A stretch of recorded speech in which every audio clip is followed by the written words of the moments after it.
देखिए, LCM HCF में जितना पढ़ाया है, बैठ जाओ भाई आराम से। एलसीएम एचसीएफ में जितना पढ़ाया है वो मेरे हिसाब से मोर देन सफिशियंट है। इसके बाद आपको खुद प्रैक्टिस करनी, दो चार बार कर लोगे थोड़ा जहन में लंबे समय के लिए स्थापित हो जाएगी। अदरवाइज एक दो दिन का गैप हो गया तो सारा जो पढ़ाया वो रिमूव हो जाएगा। तो उसका रिवीजन जरूरी है, क्योंकि मैथ्स में प्रैक्टिस बहुत जरूरी होती है। क्योंकि उससे ज्यादा कराना एचसीएफ एलसीएम में वैसे तो चाहिए तो 2 दिन पढ़ा लो, 3 दिन पढ़ा लो, फिर कुछ चीज की प्रैक्टिस रह जाती है और कुछ नहीं रहता। क्योंकि आपको कोई वनडे एग्जाम तो देना नहीं है, इतना ही कंसेप्ट आपके लिए पर्याप्त है। दूसरा है अनुपात। कोई बताएगा अनुपात किसे कहते हैं? रेशो बताइए। वर्ड तो पढ़ते आ रहे हैं, रेशो है अनुपात। क्वेश्चन भी देख रहे होंगे इसके।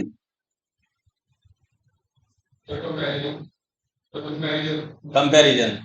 और कोई?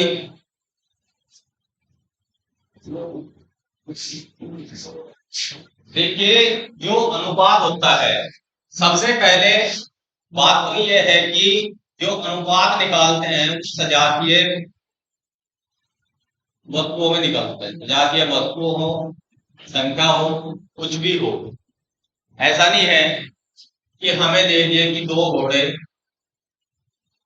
और 4 बैल दे दिए और वो पूछने लगे इनमें क्या अनुपात है, तो इनमें कोई भी अनुपात नहीं। अनुपात होता है सजातीय में।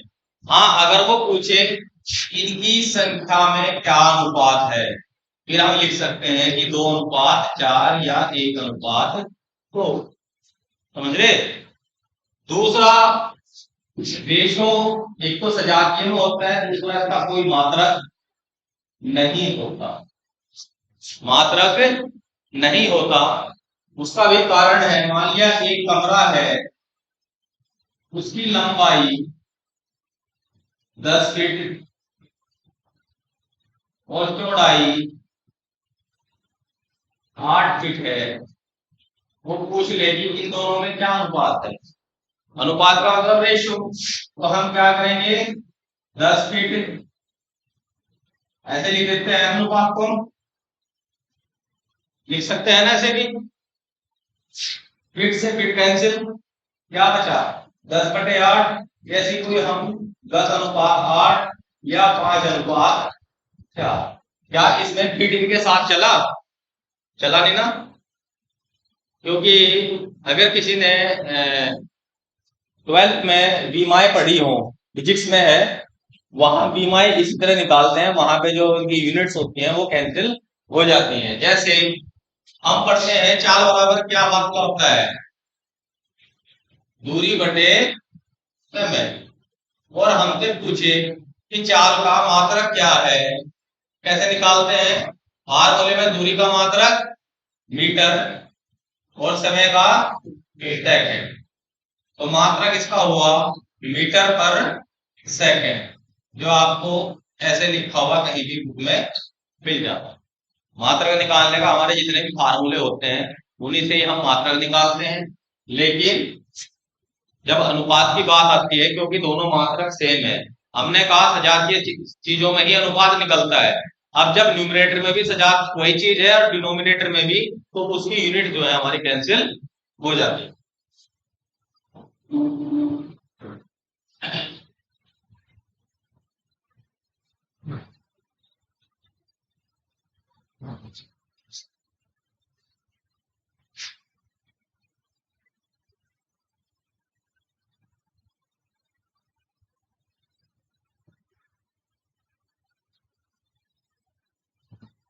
दूसरा, जब हम अनुपात निकालते हैं या रेशो, इसमें किसी भी संख्या की आप गुणा कर लो और या किसी भी संख्या से अगर भाग करेंगे तो उसके अनुपात पे कोई प्रभाव नहीं पड़ता। अगर कहीं अनुपात आपके फ्रैक्शन में दिए हुए हो इस तरह से, इस तरह से अगर कहीं फ्रैक्शन में अनुपात दिए हुए हैं, इनका अगर सिंप्लीफिकेशन करना है, यानी कि अनुपात कैसे निकालना हमें, अनुपात जब भी कहीं फाइंड आउट करना है, उसको आप कोशिश करें कि नेचुरल नंबर बना लें, नेचुरल नंबर बना लें या होल नंबर कह लो। हो सकता है कभी कभी जीरो कहीं फंस जाए, ठीक है, लेकिन जीरो ना के बराबर ही चांसेस है कहीं। क्या बना ले, पूरी पूरी डिजिट बना ले। पूरी पूरी डिजिट बनाने का तरीका क्या होता है कि जो हर की संख्याएं हैं इनका एलसीएम निकाल, और एलसीएम की क्या कर देते हैं, सारे में मल्टीप्लीकेशन कर देते हैं। 2 3 4 का एलसीएम क्या आएगा, 12 आ जाएगा। 12 से मल्टीप्लाई करो, 2 छक्की 12 तो 6 आएगा पहले वाला, 3 चौक 12, 4 दूनी 8, 4 के 12, 3 के अनुपात, तो इनमें अनुपात क्या आएगा, 6 8 9 का अनुपात। किसी कारण कोई संख्याएं बड़ी दी हुई हो और हमें उनका छोटे रूप बनाना है, तो फिर क्या करेंगे, उनके HCF से डिवाइड कर देते हैं। इससे HCF से, अब यहाँ HCF कितना आ रहा है, 1, तो 1 से डिवाइड होने का तो कोई बेनिफिट नहीं हो रहा। अगर कोई संख्या शायद 12 अनुपात 16 अनुपात 24 हो और इनका हमें अनुपात क्या बनाना, छोटा 2 3 4, तो क्या करेंगे, इनका HCF लेंगे। HCF क्या है इसका, 4 है, 4 से भाग करेंगे, 4 दिए 12, 4 चौक 16, 4 तक 24, तो इनका ये एलसीएम। यानी कि अगर कहीं कोई भी राशि फ्रैक्शन में है, फ्रैक्शन को सिंपल नंबर्स में अनुपात बनाने के लिए उनके जो डिनोमिनेटर होंगे, जो हर होंगे, उसको एलसीएम से मल्टीप्लाई करेंगे, और जो संख्याएं बड़ी हैं उनको छोटा करने के लिए हम एचसीएफ से भाग सकते, ठीक है।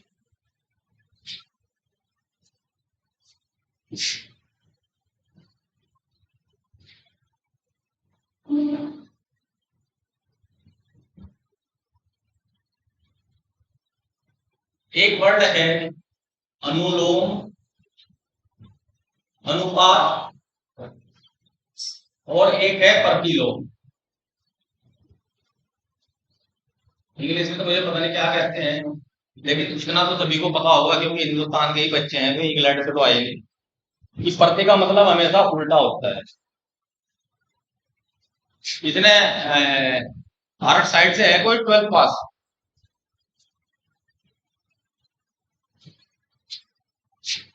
उसका अगर प्रत्यय बताओ मुझे क्या होता है, बताइए। उत्तर किसे कहते हैं और प्रत्यय किसे कहते हैं। इनके आगे लगे जैसे प्रश्न का अर्थ बदल जाता है, उत्तर कहते हैं, और कुछ शब्दों के पीछे लगे जैसे प्रश्न का अर्थ नहीं करता है। अच्छा, तो हमारे जो है क्या नाम है, उपसर्ग कितने हैं हिंदी में, और कोई बताए हिंदी में कितने उपसर्ग है हमारे,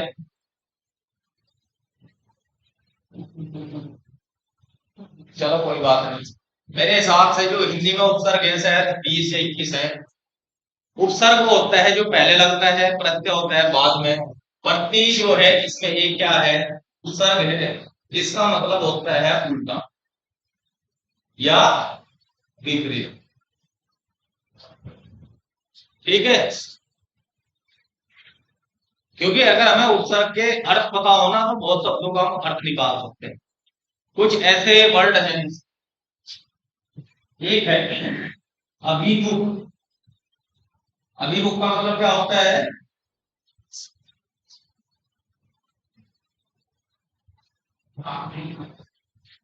सामने।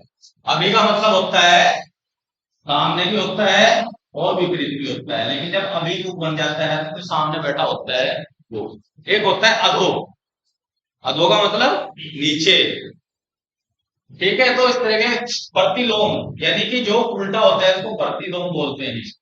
अब ये जैसे कि वादी प्रतिवादी, प्रति, ये तो वर्ड बहुत मिलेंगे, लेकिन जो साहित्यिक हिंदी वाले हैं वो तो अमूल पढ़ लेते हैं, जो सामान्य हिंदी पढ़काते हैं उनका इससे कोई लेना देना नहीं होता, वो अपने टीम में जाते ही नहीं। लेकिन कंपटीशन की डिमांड ये है कि आप जाना पड़ेगा। जो आजकल टेट और सी टेट दे रहे जो भी एग्जाम है, खासकर यूपी के, तो उनमें तो अच्छी तरह से मिलते हैं, ठीक है। तो इसमें जो है आपके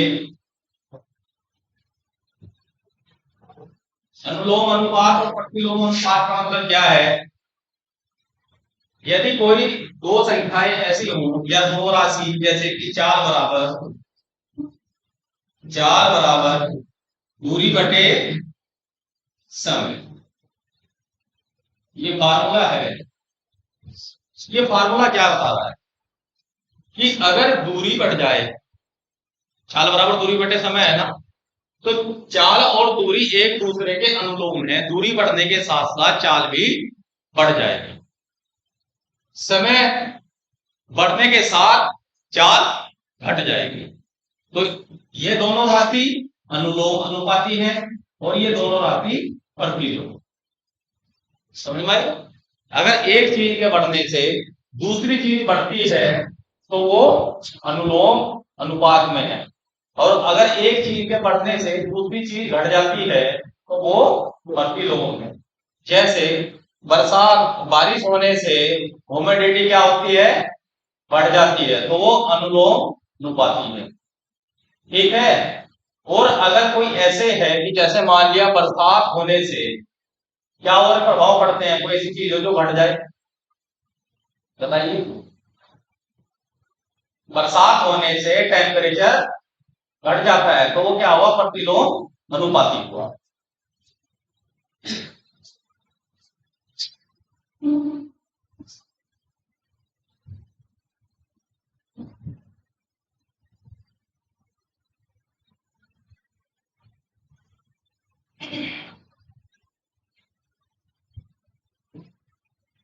एक हमारा वर्गानुपात होता है, मान लिया संख्याएं हमारी 4 और 5 है तो उनका वर्गानुपाती, यानी कि स्क्वायर रेशो क्या होगा, इनका हम स्क्वायर कर देंगे, 25। ऐसे ही हमारा एक तिहानुपात होता है जिसमें हम इनकी क्यूब कर देते हैं, तिहाई में क्यूब रूट निकाल लेते हैं। एक आता है क्या, कंटिन्यू प्रोपोर्शन।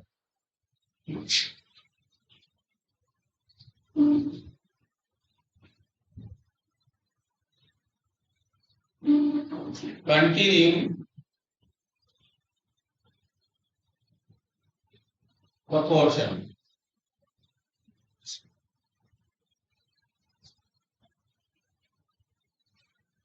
हिंदी में बोलते हैं इसको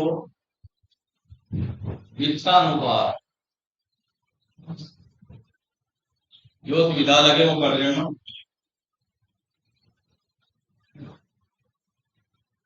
जो कंटिन्यू प्रोपोर्शन है, वित्तीय अनुपात है, इसमें हमारी 3 राशियां होती है। कितनी राशि होती है, 3। 3 राशि में होता है कैसे, ये ऐसे लिखा जाता है ए अनुपात बी बराबर बी अनुपात सी। कितनी राशि है इसमें,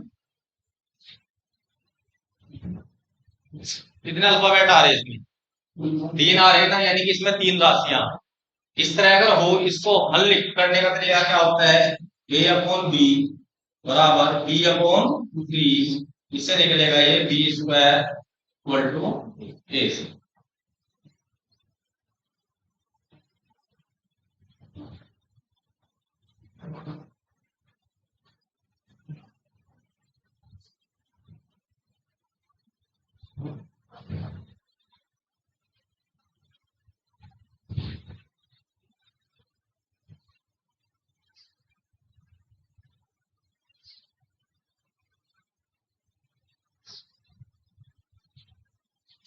और यहाँ पे जो बी है वो है मध्य अनुपाती।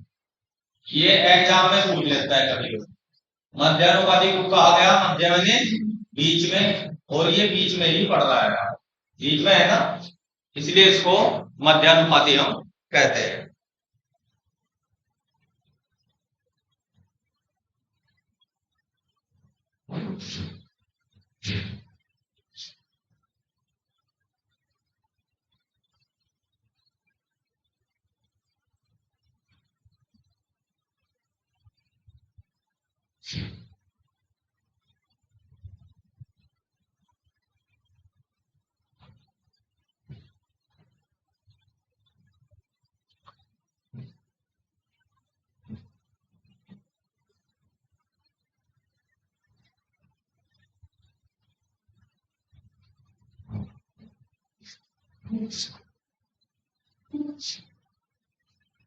अब है यदि दो अनुपात समान है, यदि इक्वल है,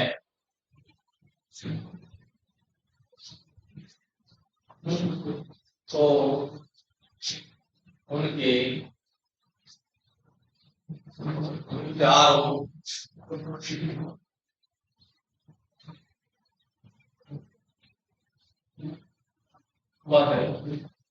समानुपाती होते हैं।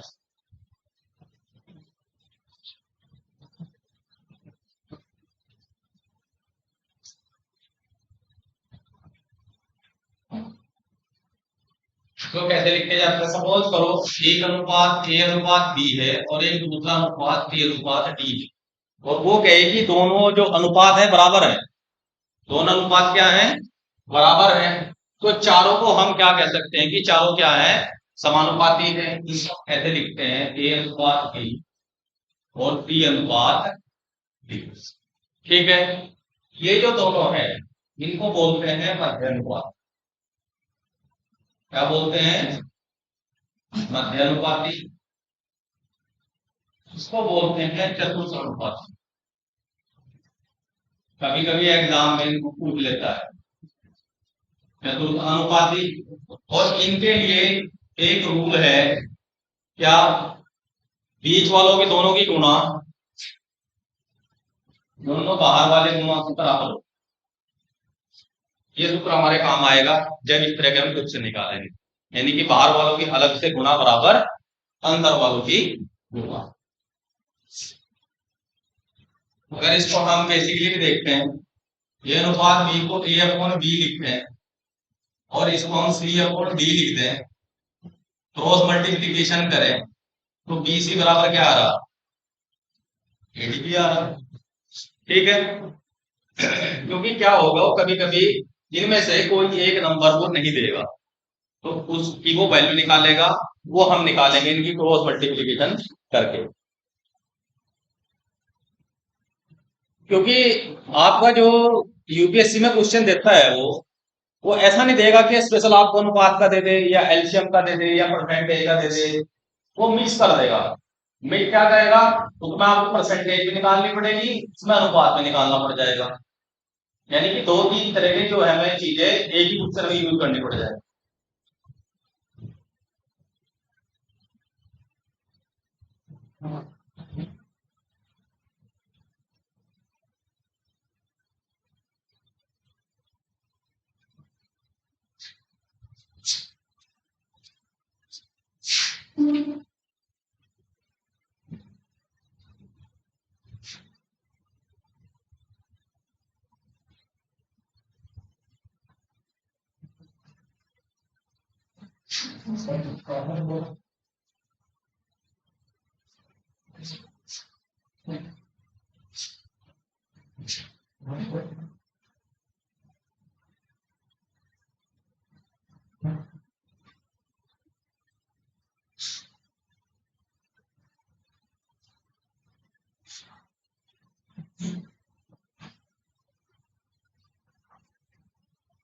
दोनों का आंसर बताओ जल्दी करके।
निकला किसी का आंसर?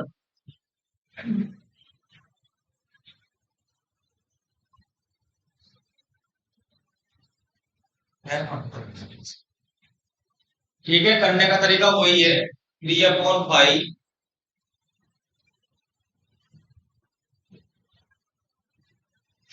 3x इक्वल टू 105, ये 3/9, 15, ऐसे ही ये करना है। दूसरा एक और सिंपल तरीका है, जब हमें 4 टर्म दी हुई है, ने कहा था कि यदि 2 अनुपात बराबर है तो चारों क्या होंगे? समानुपात में होंगे, यानी कि जो रेशो इसके बीच है वही रेशो इसके बीच है। इसको 3 को अगर 21 बनाए, किससे मल्टीप्लाई करेंगे? किससे करेंगे? 7 से। 7 से एक्स तो 7 बन 35।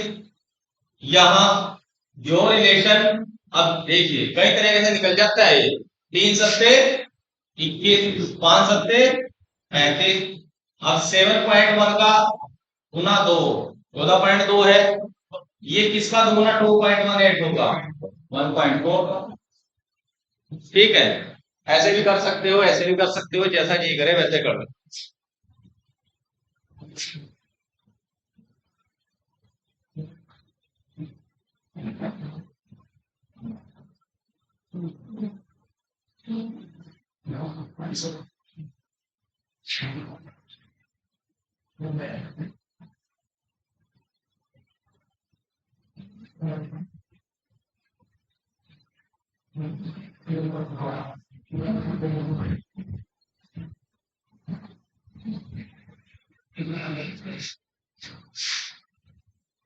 छः 5 21 का चतुर्थ अनुपाती निकालिए।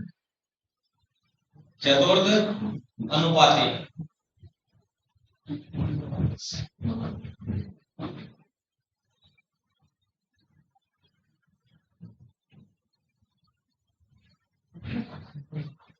निकालिए, क्या आएगा?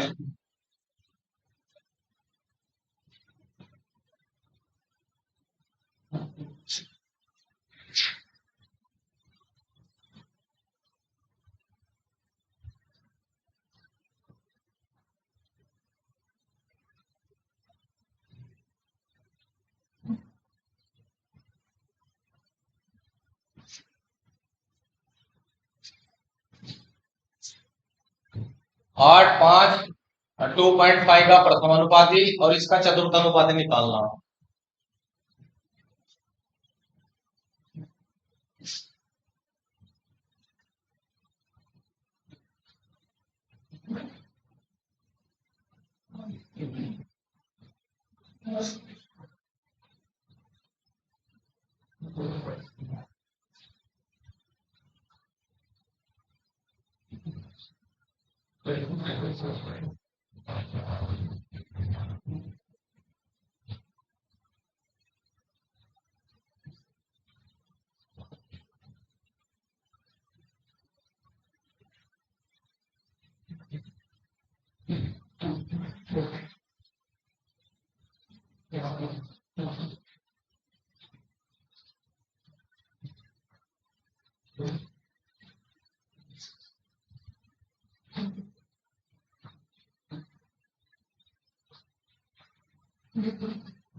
था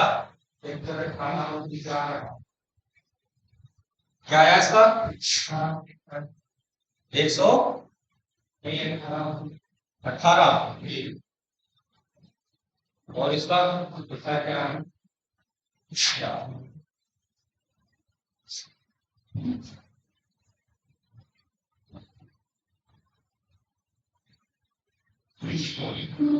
देखिए अगर हमारे पास तीन संख्याएं हैं ए बी और सी और ये हमारी ऐसे लिखी हुई है ए अनुपात बी अनुपात बी अनुपात सी ठीक है। तो ये जो हमारी होती है ये मध्य अनुपात है। क्या होती है मध्य अनुपात। इसको बोलते हैं प्रथमानुपाती और इसको बोलते हैं तृतीय अनुपात।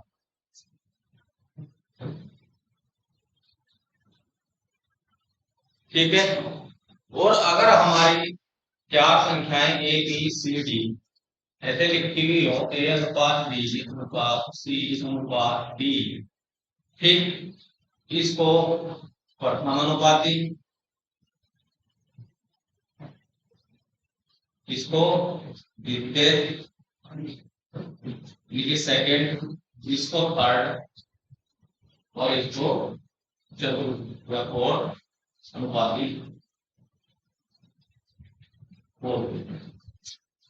ठीक है।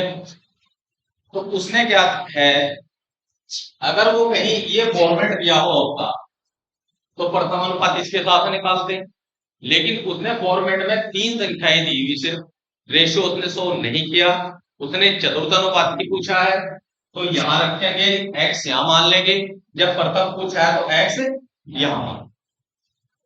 इस चीज का विशेष ध्यान रखना क्योंकि अगर आप कभी भी अपने आप पढ़ोगे तो ये चीजें आपको कंफ्यूज जरूर करेंगे 100%।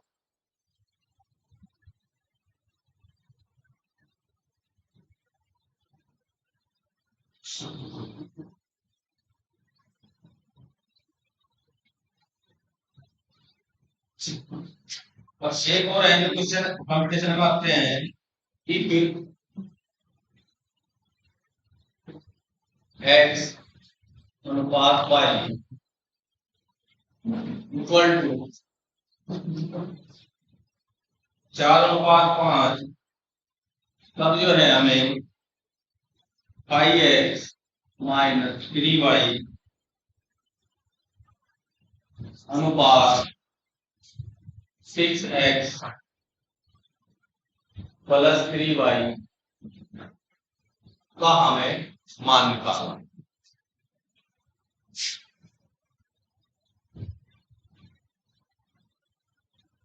इस तरह के क्वेश्चन तो आपने जरूर कहीं ना कहीं देखे होंगे। जब इस तरह के क्वेश्चन दिए हुए हैं करना क्या है आपको डायरेक्ट x की वैल्यू 4 और y की वैल्यू 5 इसमें रखो 5 सबसे पहले आप इस तरह से लिखो 5x minus 3y upon 6x plus 3y equal to 5 into 4 minus 3 into 5 6 into 4 3 into 5 equal 5 20 5 15 6 24 3 पंजे 15 20 में से 15 गए 5 24 में से 15 गए 2 दैट इज 5 ये काम आपको हमेशा करना। गलती हो गई प्लस है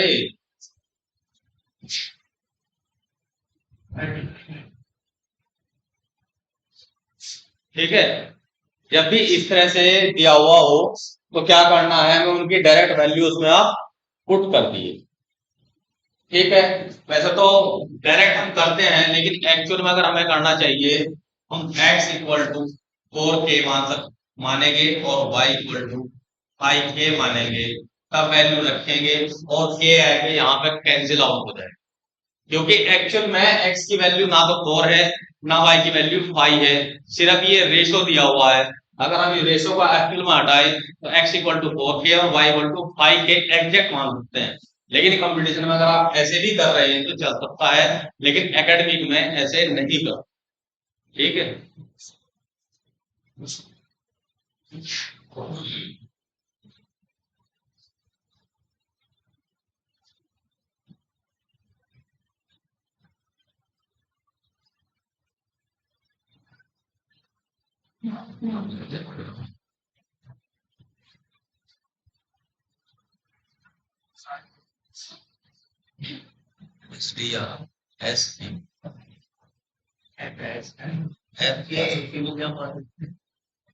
उससे बड़ों को ज्यादा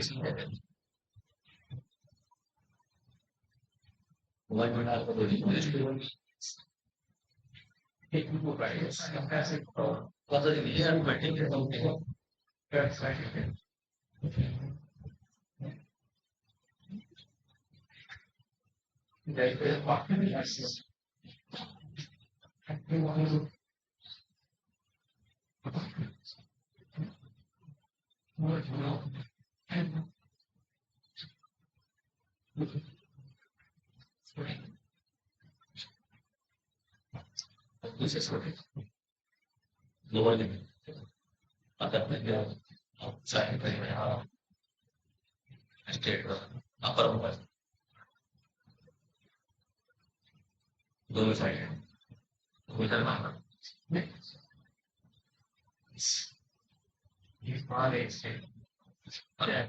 रजिस्टर मैंने तो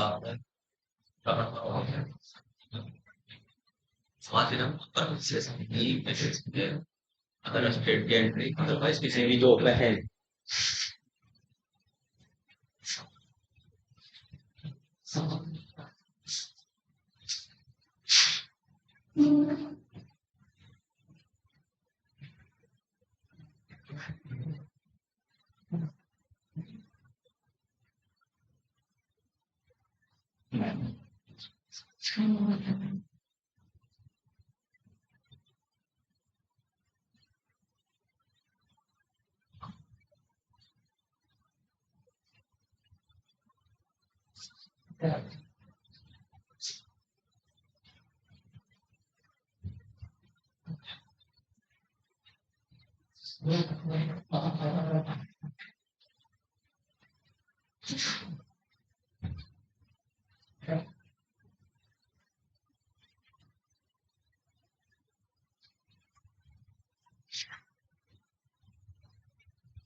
देखिए ये क्वेश्चन है, सभी अपनी कॉपी में करेंगे या कोई को दिखाएगा बताएगा नहीं। मैं सभी की कॉपी चेक करूँ।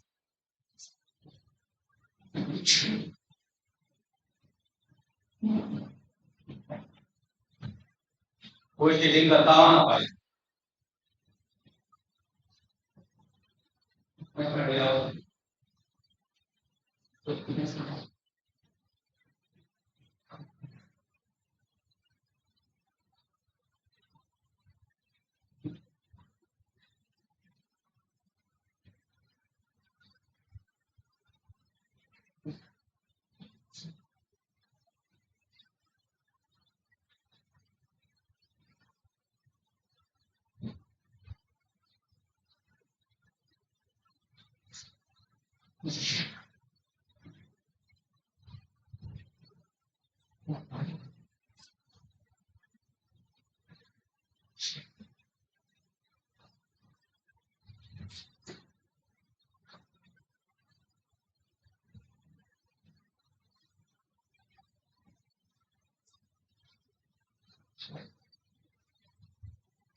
देखिए आप लोगों की टोटल के अटेंडेंस लगभग 18 है। 4 2 6 3 9 4 13 और 19 लोग हैं आप।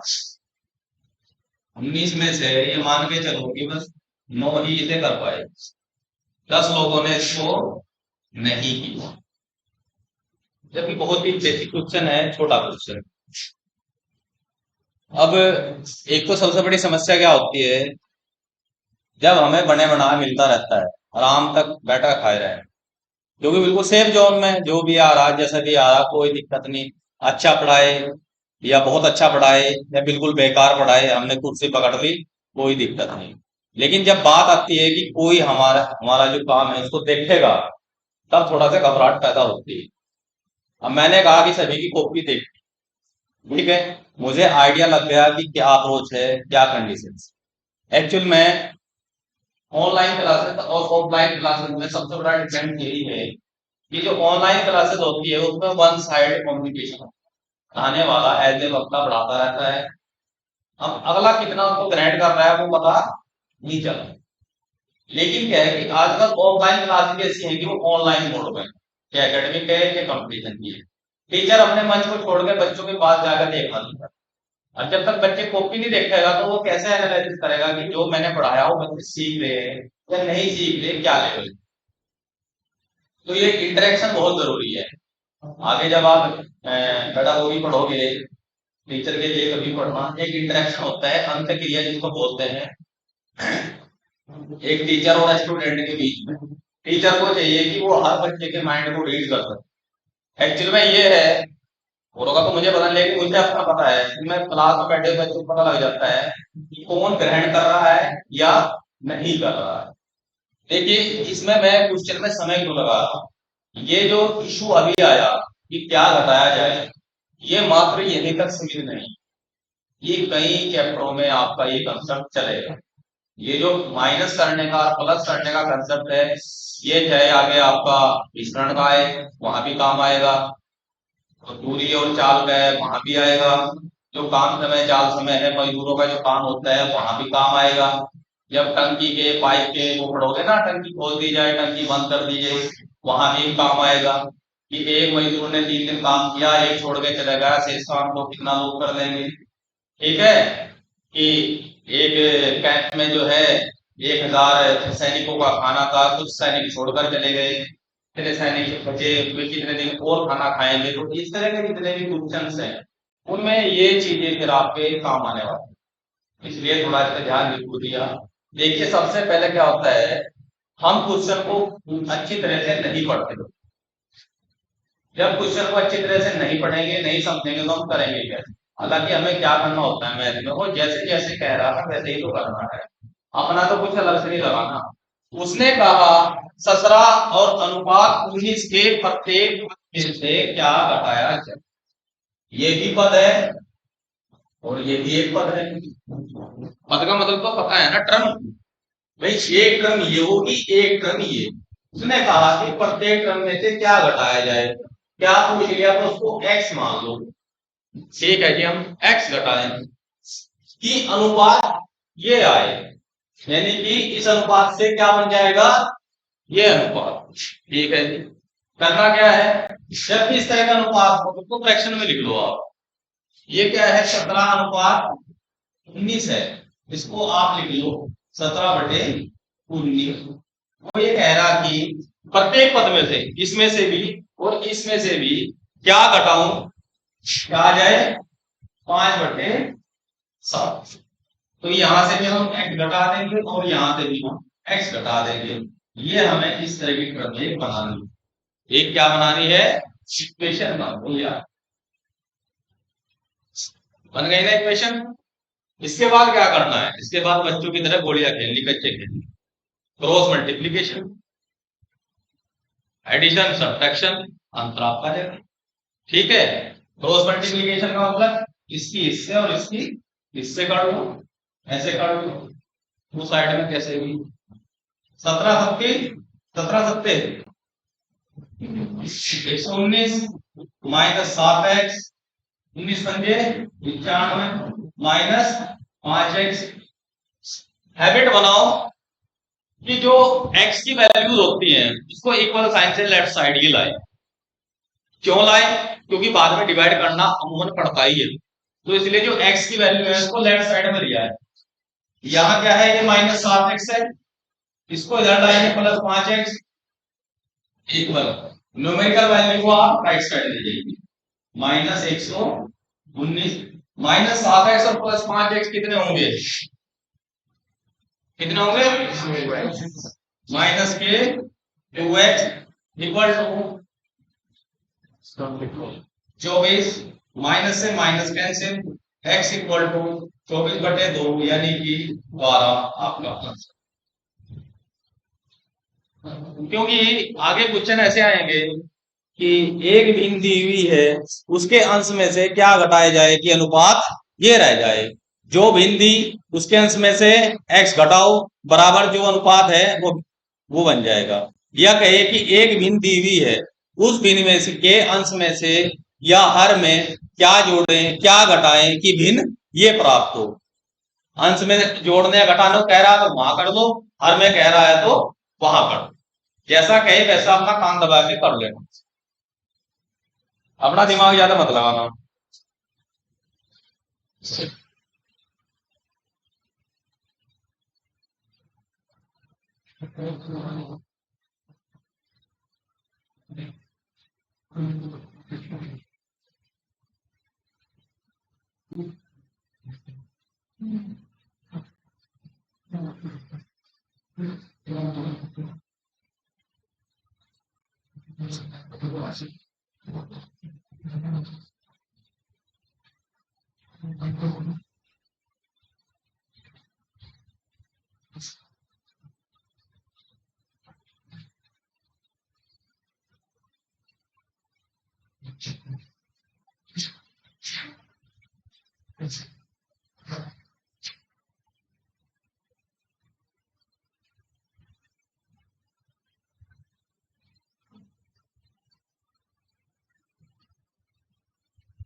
कीजिए क्वेश्चन को।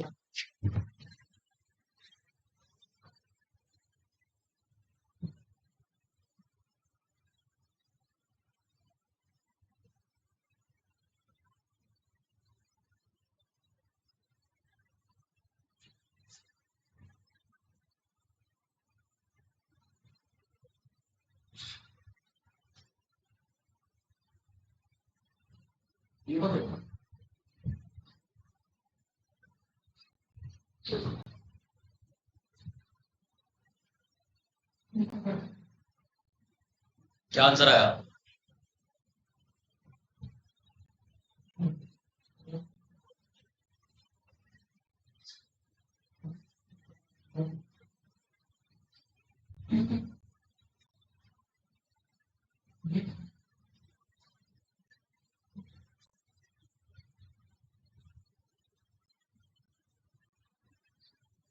और किसका आंसर 45 आया?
देखिए, लास्ट जो क्वेश्चन किया था डायरेक्ट उसने अनुपात में से घटवाया।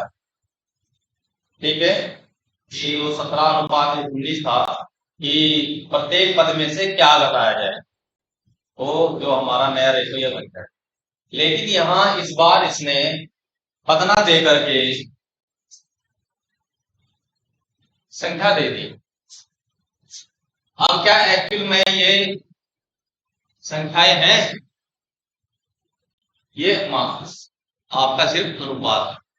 तो सबसे पहले क्या करें ना, हम संख्याएं बनाए। अगर अनुपात 7:9 है तो संख्या हम आराम से मान सकते हैं कि 7x व 9x। एक्चुअल में संख्या है हमारी ये। प्रत्येक संख्या में से 5 जोड़ दें। प्रत्येक संख्या में क्या जोड़ दें? 5। तो उनमें अनुपात क्या हो जाता है? 4:1। आगे तो रोज मल्टीप्लीकेशन कर लो। तो वहां ध्यान रखना है कि संख्या दे रहा है या पद दे रहा है। ऐसा नहीं करना कि आंख बंद किए बस कर दो प्लस या माइनस जो भी गुणा। तो देखना आपने पद में से कहा है या फ्रैक्शन में से कहा है या संख्या में से कहा है। अगर संख्या नहीं है, अनुपात की कोई राशि दी हुई है, तो x से मल्टीप्लीकेशन करो और वो आसानी से आपकी संख्या बन जाएगी।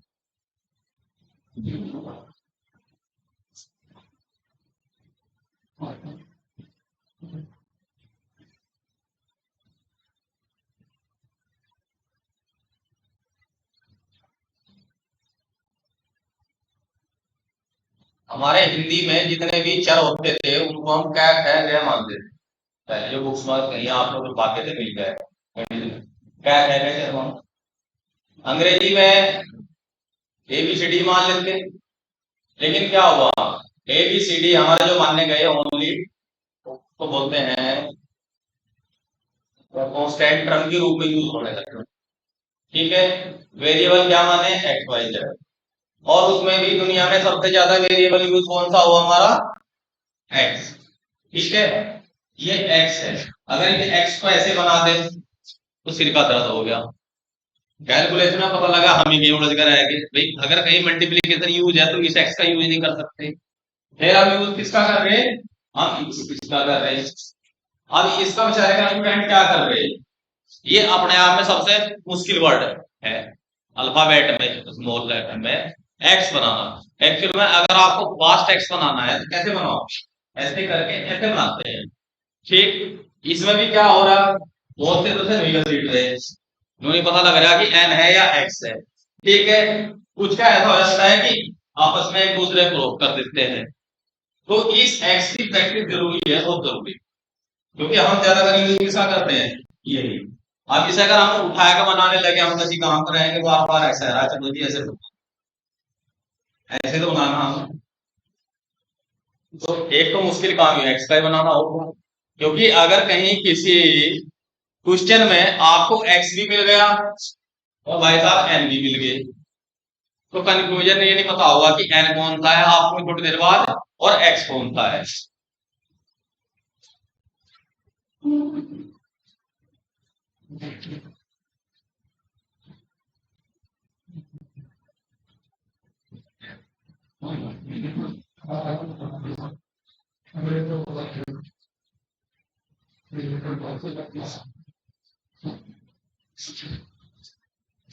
ये क्वेश्चन है X ratio Y equal to 2:3 और एक रेशो है y/z इक्वल टू 2:1, तो हमें x/y/z का मान होगा। देखिए इस तरह क्वेश्चन तो कंपटीशन में काफी आते हैं। ठीक है,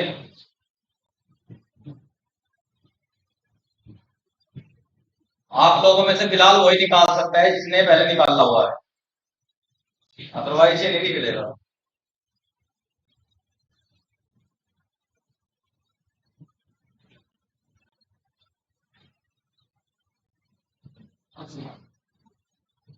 क्या रेशो आया इसका, और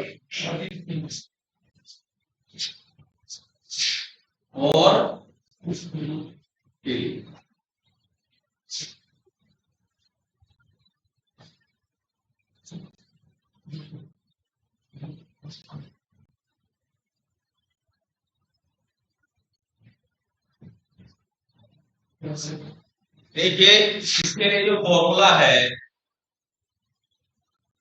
वो ये है कि यदि x/y इक्वल टू a/b है और y/z m/n है, ठीक है, तो वो कैसा है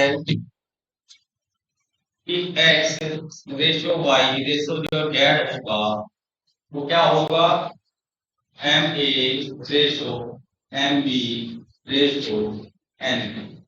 यही है ना फार्मूला, यही है ना। ठीक है, अब इसमें कंफ्यूजन ना क्रिएट हो उसके लिए एक तरीका ये है कि जो दो रेशो दिए हुए आपको, एक तो ये दिया हुआ है और एक ये दिया हुआ है, इसको आप ऐसे लिख लो x/y/z जो भी आएगा वो कैसे आएगा, एक तो लिखा हुआ है a/b और दूसरा m/n। पहले वाले की जगह ध्यान पे ये छोड़ो, इसमें हमें कुछ नहीं लिखना। ठीक है, फिर क्या करो, एक लंबा सा डंडा खींच लो। फिर इस, अब देखिए यहां एक दीवार खींच लो, जो बाहर है सभी बाहर ही रहने दो। इस एम की इसमें भी मल्टीप्लीकेशन करो और इसमें भी मल्टीप्लीकेशन, ठीक, M A ratio M D. ये जो बाहर वाला है इस बाहर वाले का ही मार के भाग सकता है, बाकी वो अंदर वाले को कुछ नहीं कहे। समझ रहे? इसकी जो औकात है वो यहां से यहां तक इसको हिट करने की है, वो इसको हिट नहीं करेगा। यानी कि लास्ट वाला सिर्फ एक से ही लड़ेगा, अंदर वाला ये दोनों से लड़ लेगा। इनका अपना बंटवारा इक्वल है।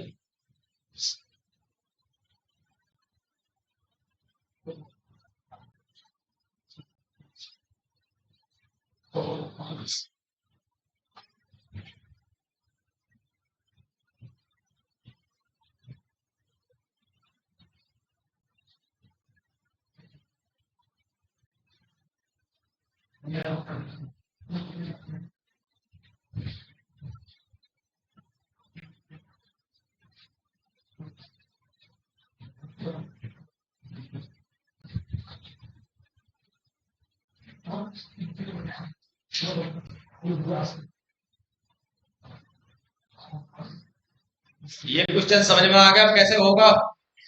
है कोई ऐसा जिसकी समझ में ना आया हो? सभी की समझ में आ गया? आवाज तो यहां तक आ नहीं रही सभी, क्योंकि अगली क्लास में जिस दिन भी आऊंगा इसका क्वेश्चन जरूर पूछूंगा। अब वो कल हो या एक महीने बाद, मुझे नहीं पता। ठीक है?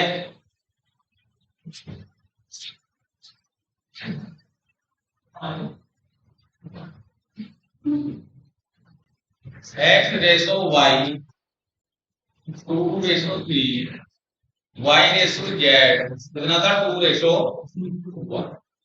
फार्मूला तो हमने सीख लिया, यहां तक तो हमें कोई दिक्कत नहीं है। लेकिन कभी अगर ऐसा हो कि फार्मूला ना ध्यान रहे, फिर क्या करो? क्वेश्चन छोड़ देंगे?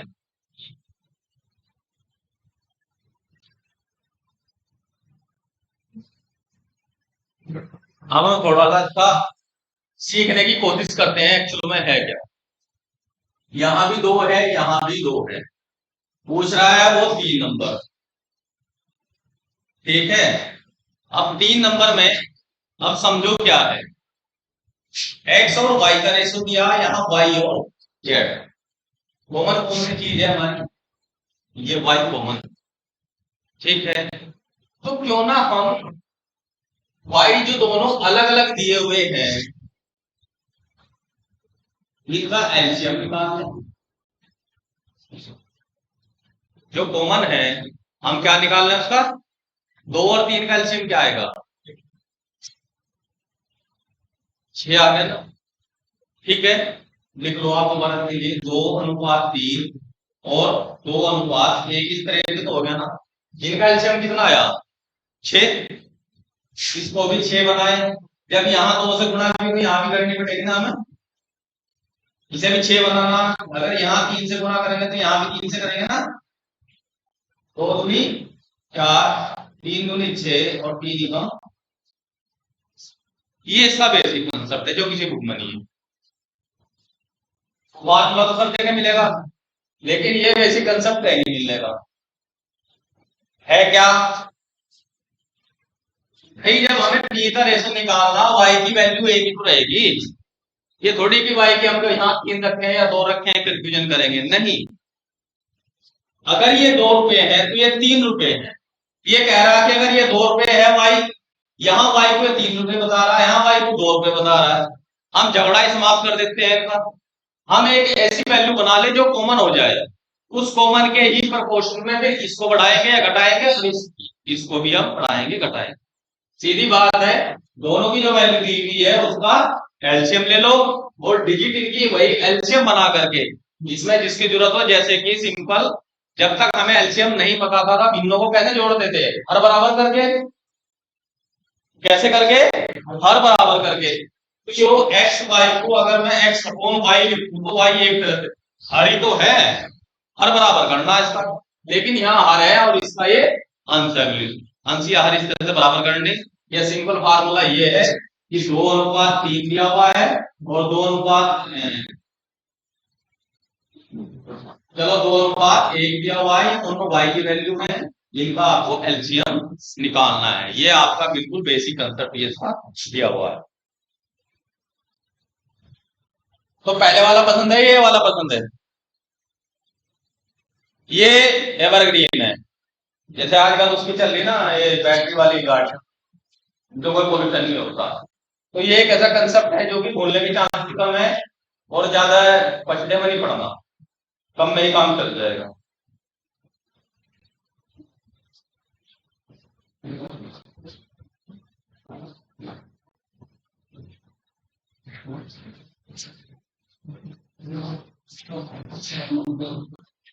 P ratio Q ratio R, अगर A ratio B ratio C है and R ratio S equal to M ratio N, ये पूछ रहा है पी क्यू आर और एस का अनुपात क्या होगा। वहां दो था, अब कितने आ गए, वहां तीन का अनुपात पूछा था, दो के दिए हुए थे, यहां से एक तीन का दे दिया, एक दो का दे दिया और चार का पूछ लिया। अब ये चार का पूछे 40 का पूछे, हमें करना क्या है। जैसे क्या किया था हमने, ये अनुपात दिए हुए ना, एक दो तीन, इसको यहां लिख लो एम अनुपात एन, जब भी तो चार बनेंगे। ठीक है, एक घंटा खेल लो, ये सिर्फ इससे लड़ेगा, इसके राइट बना के भागेगा, इसके अलावा कहीं नहीं जा सकता है। और एक इसके साथ लड़ेगा, इसके साथ भी, इसके साथ भी लड़ेगा, फिर इसके साथ भी लड़ाई होगी। अब जब लड़ाई होगी M A M B M C और ये इकलौता एम सी, ठीक है। आपको इतने अच्छे तरीके से बता रहा हूं लड़ाई करके, कोई लड़ाई में ज्यादा आत्मविश्वास रखता है ना आजकल, इसका वादी है, इसका वादी तो कम है। तो मेरे हिसाब से इसे भी भूलने का कोई लॉजिक तो बैठता है। अगर इसे भी भूल गए तो फिर आप जाने।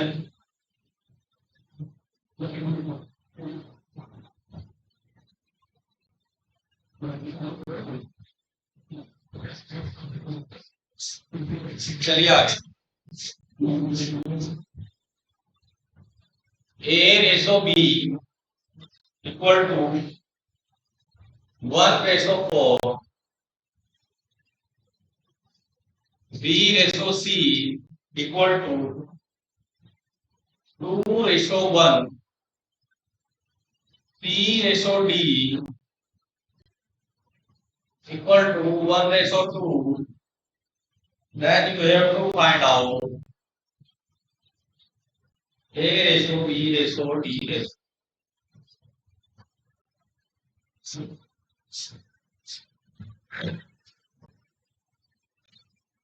कीजिए 2 मिनट करने का प्रयास।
आया किसी का आंसर? हाथ खड़ा करें जी जिसका आंसर आया। क्या बात, लड़कियों में से किसी का नहीं आया? देखिए, ये जो क्वेश्चन था ये कहता है इसमें दोनों मेथड लगते थे। दो दो से पहले 3 का बनाएंगे और फिर 3 और 1 को लेके 4 का बनाएंगे। उसको ऐसे लिख लीजिए, ए बी सी का जो अनुपात आएगा, ए अनुपात बी अनुपात सी, वो आएगा 1 अनुपात 4 और 2 अनुपात 1। ऐसे लिख लीजिए सर, 2 एकम 2 जो 1 चौका 4। अब हमें लग रहा इसको और छोटा अगर बनाना चाहे 2 से भाग कर दे तो ये आ गया आपका। ठीक है, अब इसके साथ क्या है, सी और डी। अगर हम अगला स्टेप उठाएं, 1 अनुपात 2 यहां लिखिए, 1 की 1 में मल्टीप्लीकेशन और 2 और यही है ना आंसर या कुछ और है? क्लियर है? चलिए, इसके बाद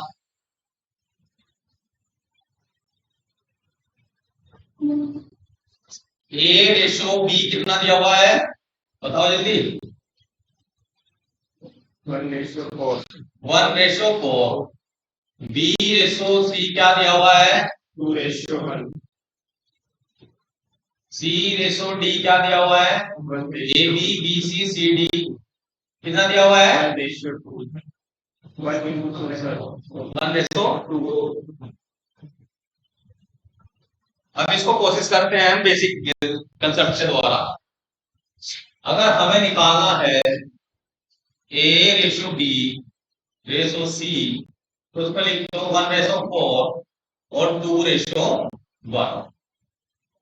ठीक है, इन दोनों का एलसीएम क्या आएगा, एलसीएम क्या होगा, 4 होगा ना। एलसीएम क्या होगा, 4। ये 4 है तो इसमें सिर्फ 1 की मल्टीप्लीकेशन होगी और इसमें किसकी मल्टीप्लीकेशन होगी, तो रेशो क्या आया, 1:4:2। ठीक है, तो ए रेशो बी रेशो सी हमारा आया 1:4:2। अब हमें निकालना है इसका ए रेशो बी रेशो सी रेशो डी, तो 1:4:2 और ये कितना है 1:2। इसी का एलसीएम लेंगे ना लास्ट वाली का, इसका एलसीएम क्या होगा, 2। ये 2 बना हुआ है तो इसमें सीधे 1 की मल्टीप्लीकेशन होनी, जब छेड़ते नहीं, इसको बना दो 2 तो इसकी लिए 2 हो जाएगा, 1 4 2 और ये कितना आएगा, आंसर वही है या अलग है? ये 2 मेथड है, दोनों हाथ में लड्डू है, जो उनसा खाना चाहो वो खा सकते हैं। देखिए, आज आपका एलसीएम एचसीएफ और आपका ये अनुपात मेरी तरफ से तो समाप्त है। इतना कंसेप्ट के हिसाब से आपको पता होना चाहिए। मुझे इतना पता है कि अगर आपने यही चीज अच्छी तरह से रिवाइज कर ली और समझ ली तो मुश्किल से मुश्किल क्वेश्चन भी आप कर सकते हो। अगर नहीं भी कर पा रहे, क्योंकि देखो बहुत ही ज्यादा ट्विस्ट क्वेश्चन भी होते हैं, उनका सॉल्यूशन पढ़ के समझ लो। क्योंकि देखिए कुछ लोग ऐसे होते हैं कि वो क्वेश्चन का सॉल्यूशन देख के भी उनकी समझ में नहीं आता, और कुछ लोग ऐसे होते हैं कि क्वेश्चन का सॉल्यूशन देख के वो उसको 100% ग्रहण कर लेते हैं। आप लोगों में से कितने लोग हैं जो मैथ्स के क्वेश्चन का सॉल्यूशन देख के उनको समझ लेते? आप बता, 49। आपको कोई भी क्वेश्चन मिल जाए, अगर आपको उसका सोल्यूशन मिल जाता है तो आप समझ लेते। Very good.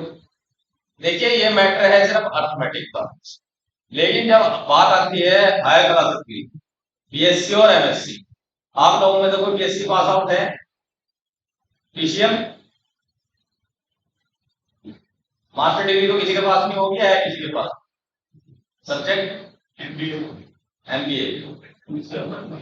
Operation operation research से एमबीए है, जिसकी एमएससी में ऑलरेडी एक अच्छी खासी मोटी बुक है। ऑपरेशन रिसर्च के नाम से बुक है, जिसमें की बड़ी बड़ी टेबुलेशन बनती है, समझ रहे? तो देखिए, जो व्यक्ति, मेरा मानना है, मैथ्स के क्वेश्चन का सोल्यूशन देख के समझ लेता है, वो अपने जीवन में कामयाब हो जाता है, क्योंकि उसके अंदर इतना आईक्यू लेवल बढ़ जाता है। क्योंकि मैथमेटिक्स क्या है, अब्स्ट्रैक्ट चीज है, आपको सामने कुछ नहीं दिखाई देगी। अब ये इतना मैंने जो लिखा है, जो इसके बारे में नहीं जानता उसके लिए ABCD और 1 2 3 से ज्यादा कुछ नहीं है, लेकिन आपके लिए इसकी वैल्यू है, क्योंकि इसके पीछे क्या रहस्य है वो आप लोग जानते।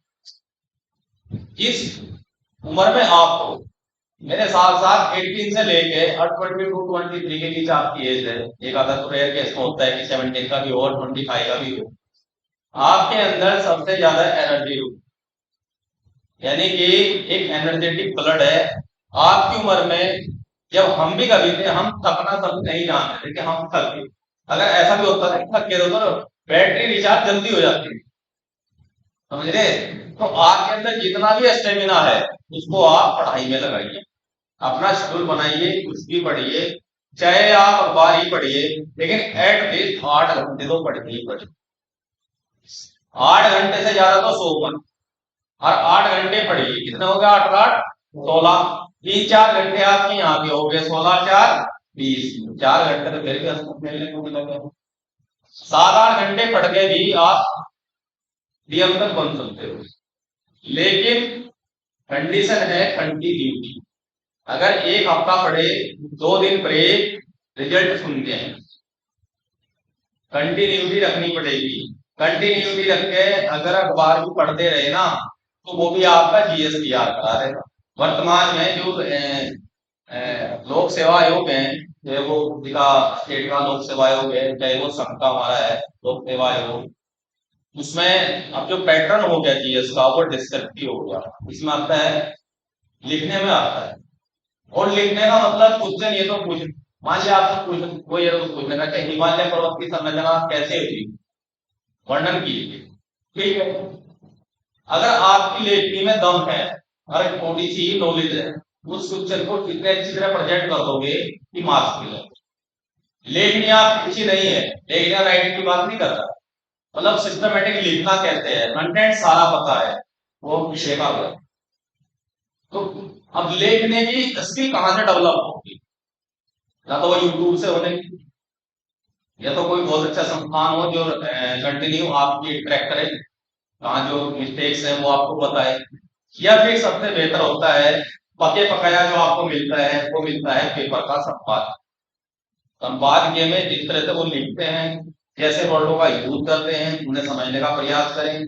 जो इंग्लिश मीडियम के हैं उनके पास तो काफी ऑप्शंस है और कंटेंट अच्छा मिल जाता हो, क्योंकि जैसे द हिंदू है या हिंदुस्तान टाइम्स ऑफ इंडिया है, इनके जो कंटेंट है वो ऑथेंटिक है, जेन्युइन मिलते हैं।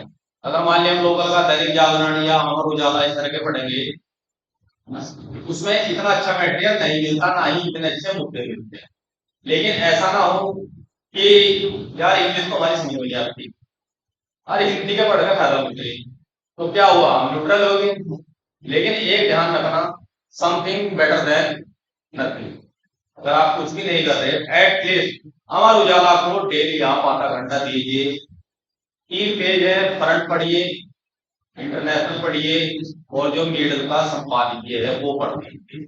अगर आपको लग रहा है टाइम नहीं, तो कम से कम हेडलाइन तो पढ़ लीजिए। आपको पूरे ग्लोब का पता होना चाहिए, किस कंट्री में, किस स्टेट में कहाँ क्राइसिस है, कहाँ क्या चल रहा, कहाँ लक्षण हो रहा, ईरान में कौन बन रहा और इंडिया में क्या है, ये चीजें क्योंकि टच में रहोगे तो सक्सेस रहोगे। अदरवाइज एग्जाम आएगा, कोई करंट अफेयर की कोई साल की एनुअली, उसमें आप फिर घुसोगे और पता लगा कि वहां से फिर आपको मिला तो ये लगभग ये मान के चलिए 2-3 साल से संघ लोक सेवा आयोग का हमेशा से ऐसा रहा, लेकिन पीछे इसने भी अब ऐसा कर दिया कि पहले एक दृष्टि निकलती, दृष्टि ने लगभग ये समझो 10 साल ऐसा बढ़िया काम करा यूपीएससी कैंडिडेट का जो उत्तर प्रदेश का देते थे कि लगभग लगभग 70 to 80% जीएस के करंट अफेयर के क्वेश्चन उस दृष्टि से लग जाते हैं।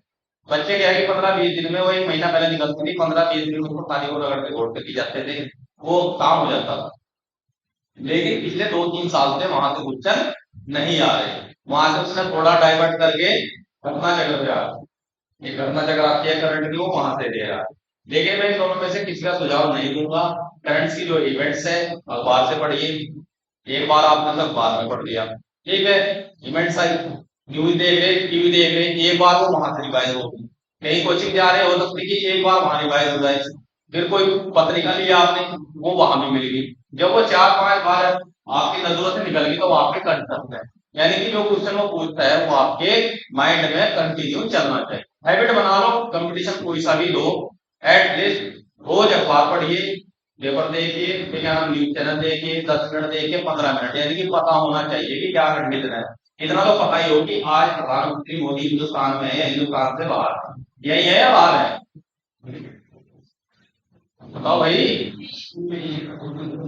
जिस दिन चंद्रयान लॉन्च हुआ, वो क्या नाम है, लैंड हुआ था, उस समय कहाँ थे मोदी जी? हैं? अमेरिका में, साउथ अफ्रीका गए हुए थे। किस काम गए हुए थे? अच्छा, ब्रिक्स सम्मेलन था। तो उसके बाद सम्मेलन कहाँ होगा भाई? साउथ अफ्रीका वो ब्रिक्स सम्मेलन में गए थे, इसके बाद का सम्मेलन कहाँ है अगले साल?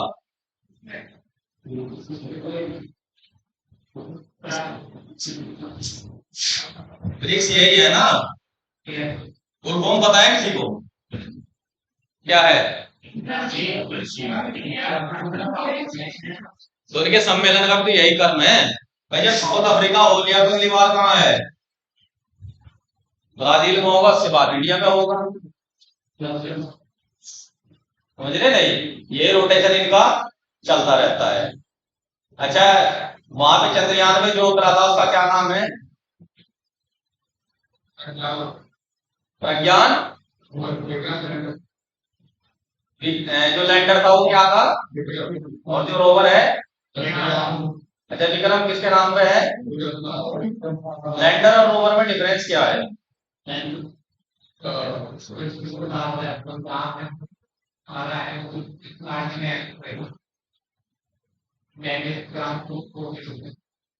देखिए, लैंडर का मतलब जो उसको लैंड कराएगा, जो उतरा वो लैंडर हुआ, और जो उतर के उसमें से घूम रहा है वो रोवर है। आने वाले यूपीएससी का आगा यूपीएससी मतलब एनालिटिकल क्वेश्चन पूछता है ज्यादातर, लेकिन पीसीएस और टोटल वनडे एग्जाम, कोई भी एग्जाम आप उठा लेना जो अब से 15 दिन बाद हो, क्योंकि सभी लगभग लगभग लास्ट 15 डेज तक टच कर जाते हैं करंट में। कोई क्वेश्चन, कोई पेपर ऐसा नहीं होगा जहां चंद्रयान से संबंधित ना पूछे, कि वो पहला चंद्रयान पूछे, किसान दूसरा पूछे, तीसरा पूछे, कौन सफल हुआ, कौन के भले वो यूरी गार्गिन और मीरा नाम का क्वेश्चन उठा ले, लेकिन वो चांद से संबंधित क्वेश्चन जरूर पूछेगा। पूछ लेगा कि किस रॉकेट से लॉन्च किया था, उसका नाम कहाँ है, कहाँ से वो लॉन्च हुआ, ठीक है। तो उसके रिलेटेड दाएं बाएं अप डाउन सारी आपको जानकारी हो जानी चाहिए। ये कम से कम जब तक अगला मिशन नहीं होने का तब तक ये काम आए। जैसे अगला मिशन होगा पिछले को फिर छोड़ दे, ठीक है। आज सी सेट मार्क करना सफिशिएंट है। अगली जैसी जो क्लास होगी इसमें जो नेक्स्ट टॉपिक होगा मैं आपको बोलूंगा। इसके साथ आप लोगों का धन्यवाद। और एक मैंने चैनल बनाया है, बना हुआ तो पहला था, लेकिन मैंने कल उस पर फर्स्ट टाइम वीडियो डाली है। जो एनडीए के स्टूडेंट है वो जानते हैं, आप लोगों को शेयर कर देंगे। एक तो ये है कि उसको जरूर आप सब्सक्राइब कर लें, क्योंकि मैं मैथ बेसिक पे ही वीडियो बनाऊंगा।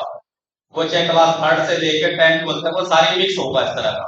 स्पेशल जब सब्जेक्ट की आएंगे वो अलग होगी, क्योंकि जो चीज मैंने आज आपको यही पढ़ाई उसमें भी थोड़ी थोड़ी चीज मिलेंगी। ऐसा है नहीं मैं वीडियो कंटिन्यू डाल दूंगा, कभी 5 दिन में कभी 10 दिन में, हो सकता है कि 2-2 महीने ना डले। लेकिन ये है कि अगर आप उसमें टच में रहोगे आपके काम आए। लेकिन जो आपके परिवार में छोटे बच्चे हैं, ये भले ही वो सीबीएसई बोर्ड के टॉप स्कूल में पढ़ रहे हो, चाहे वो सरकार